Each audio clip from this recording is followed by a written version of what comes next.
Hi everyone, welcome to Jen's Food Tray. As you're seeing right now, I got so many ripe mangoes with me. These are homegrown mangoes grown in our own mango tree at native in my house. These are called the Kotukonam Varika variety. There are so many varieties of mangoes as you know. So these are the juicy, the fibrous, very sweet, honey-like sweet mangoes.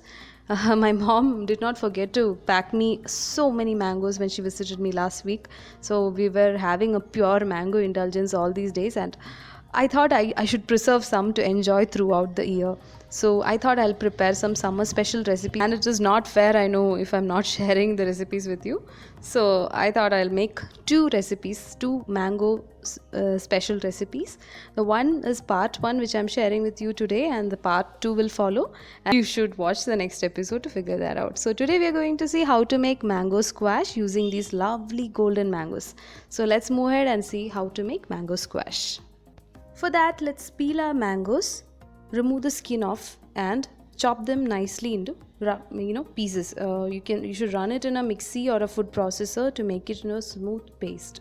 For that, we are chopping it up roughly and running it through a mixie jar or food processor as you prefer.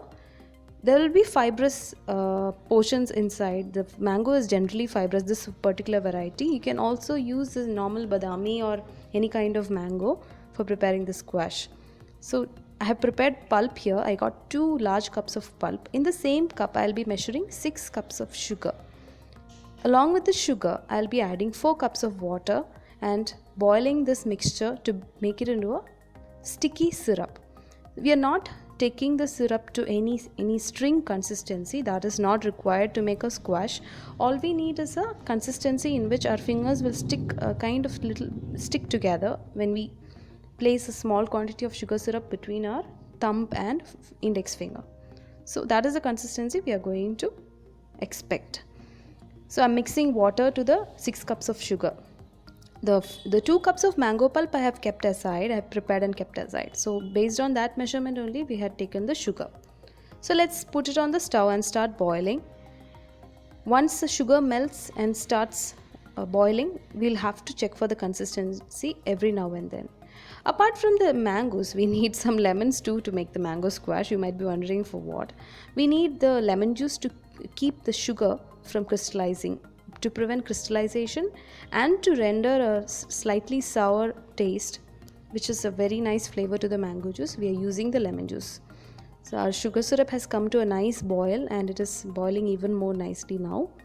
So it's time to check whether the syrup has started to become sticky. It's not yet become sticky.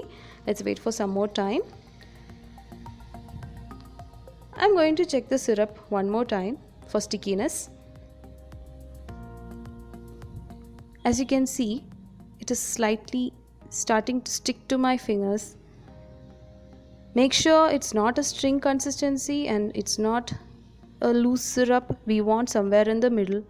So you'll get the idea of it when you do it. So you have to try and see. We need to cool the syrup completely to room temperature before adding the mango pulp to this syrup.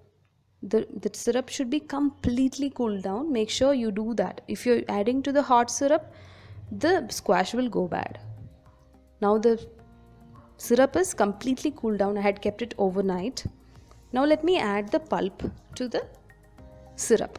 We are going to blend this mixture very nicely. You can use a whisk or a spoon or anything that will help you mix or blend the syrup along with the pulp.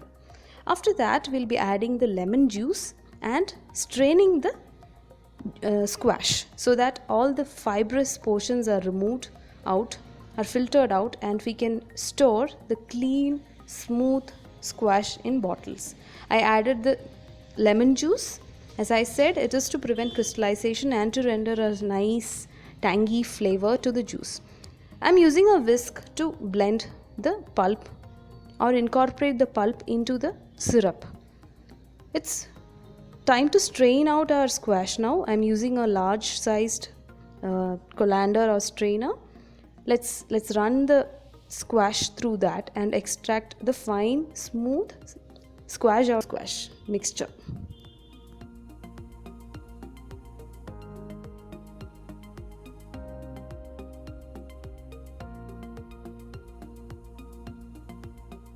Now it's time to bottle our squash and preserve it to use it for over the year, like till the next mango season comes. I'm sure it'll not last till that long. We'll finish it up. It's such a delicious mango squash, trust me. You should prepare this today itself if you have mangoes at home, or go today itself, go around scouting out for good juicy mangoes and prepare it and keep it to enjoy with your kids and family and with your friends too.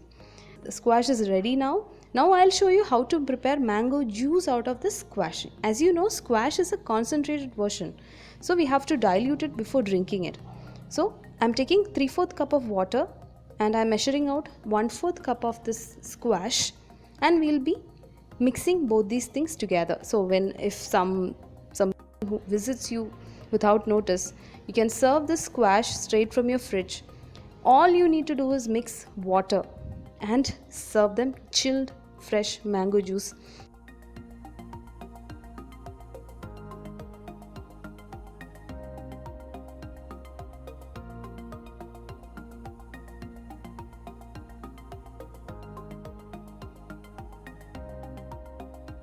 The freshest form of mango juice, that is a homemade mango juice. So now you know how to prepare mango juice out of mango squash. I'm sure you'll try this recipe today itself. See, I know I'm tempting you too much. So it's a bye from me until I meet you in the next episode. Don't forget to share your feedback in the comment section. And all those who have not subscribed, please subscribe to my channel.